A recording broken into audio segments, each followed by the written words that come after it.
In 1867, history was made when two cowboys inherited a landmark of the early West, the Cheyenne Social Club. Well, you're now the sole owner and proprietor of the Cheyenne Social Club, Mr. O'Hanlon. What kind of business does it do, Mr. Willoughby? It turns $1 or two. No, I mean... Pardon me, Yes? miss. Could you direct me to the Cheyenne Social Club? How dare you? It's withstood prairie fire and Indian attacks, and the first ounce of gold discovered in this territory was spent wisely and well at the Cheyenne Social Club. Welcome to the Cheyenne Social Club. Ring for service. Sarah Jean, 1 ring. John O'Hanlon, we are so happy to have you here. Pauline, 2 rings. So nice to make your acquaintance, Johnny. Harley, you don't suppose that... I mean, you don't think this is a whole...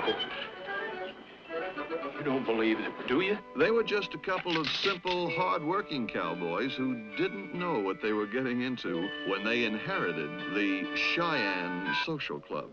Pauline, I wondered how long it was going to take you. I beg pardon? Cheyenne's gotta be the friendliest town in the West.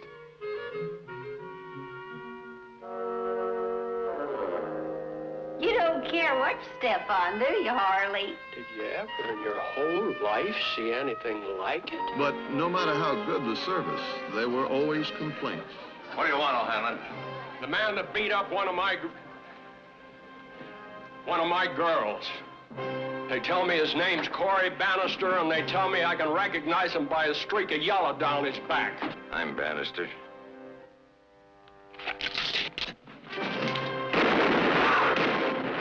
And complaints. Hey, O'Hanlon! Come on out! We're gonna have us a party!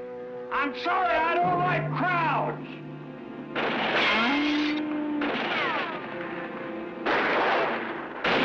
If one of us can get inside, we've got him.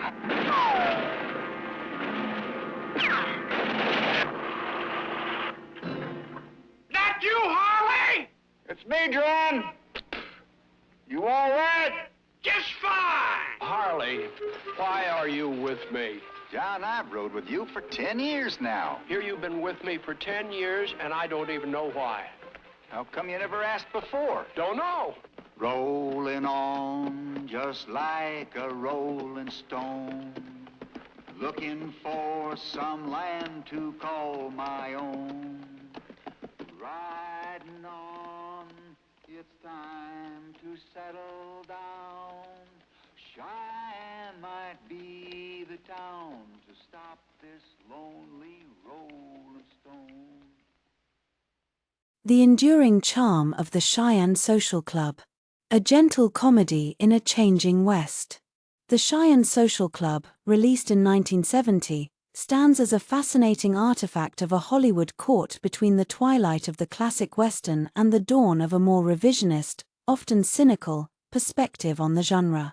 Directed by Gene Kelly, better known for his exuberant musical performances, the film offers a lighter, more comedic take on the West, anchored by the undeniable chemistry between its leads, James Stewart and Henry Fonda. While not a groundbreaking or particularly profound film, the Cheyenne Social Club remains a charming and enjoyable viewing experience, offering glimpses into a West grappling with evolving social norms and the enduring power of friendship.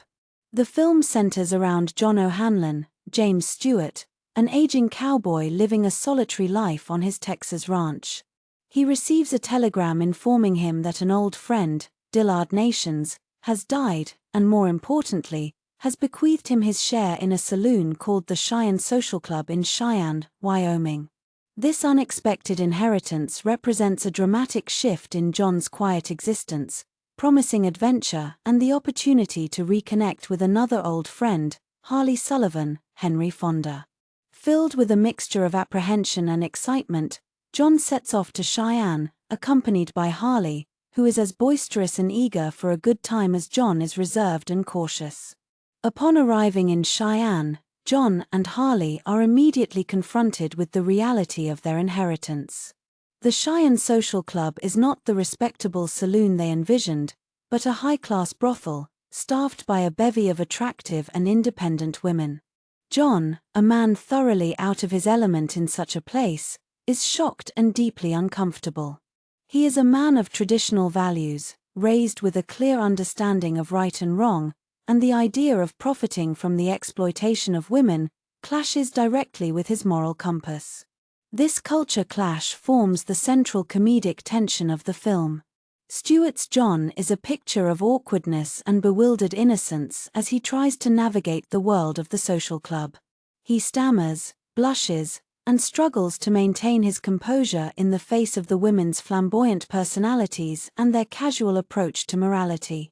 He is a fish out of water, and Stewart's masterful performance captures the character's confusion and discomfort with a delightful sincerity.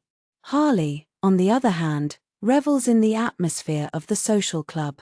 Fonda plays him as a gregarious, life-loving cowboy who sees the brothel as a source of endless amusement and opportunity. He enjoys the company of the women, embraces the relaxed atmosphere, and is quick to defend the social club against any perceived threats. Harley's enthusiasm serves as a counterpoint to John's apprehension, highlighting the contrasting personalities of the two friends and adding to the film's comedic dynamic. The women of the Cheyenne Social Club, led by the strong-willed and pragmatic Jenny, Shirley Jones, are not portrayed as helpless victims. While their profession is undoubtedly controversial, the film avoids simplistic portrayals of them as downtrodden or immoral. They are depicted as independent, resourceful women who have made a conscious choice about their lives. They are intelligent, quick-witted, and capable of defending themselves, both physically and verbally. Jenny, in particular, emerges as a strong and complex character, managing the social club with a shrewdness and determination that belies her profession. As John struggles to reconcile his moral objections with the reality of his inheritance, he becomes increasingly determined to shut down the Cheyenne Social Club. He believes that it is his duty to protect the women from exploitation and to restore a sense of decency to the town. However, his efforts are met with resistance, not only from the owners of rival saloons who see the social club as a threat to their business, but also from the women themselves, who are content with their lives and resent John's attempts to change them. John's initial attempts to close the social club are often clumsy and misguided, leading to a series of humorous mishaps. He tries to appeal to the town's mayor, only to discover that he is a frequent patron of the establishment. He attempts to rally public support, but finds that most of the townspeople are either indifferent or actively supportive of the social club. It becomes clear that John's idealistic vision of a morally upright West is out of touch with the realities of a changing society. However, as John spends more time at the Cheyenne Social Club, he begins to develop a deeper understanding of the women and their lives. He sees that they are not simply victims of circumstance, but individuals who have chosen their own path. He also recognizes that they are capable of genuine affection and loyalty, forming a close-knit community within the walls of the social club. His initial prejudice begins to crumble as he recognizes the complexities and nuances of their lives. This gradual transformation in John's perspective is one of the most compelling aspects of the film. He starts out as a rigid and judgmental figure, but slowly evolves into a more understanding and compassionate individual. He learns to embrace the complexities of life and to accept that not everything is black and white. He comes to appreciate the unique qualities of the women and to respect their choices, even if he doesn't necessarily agree with them. The film also explores the enduring power of friendship.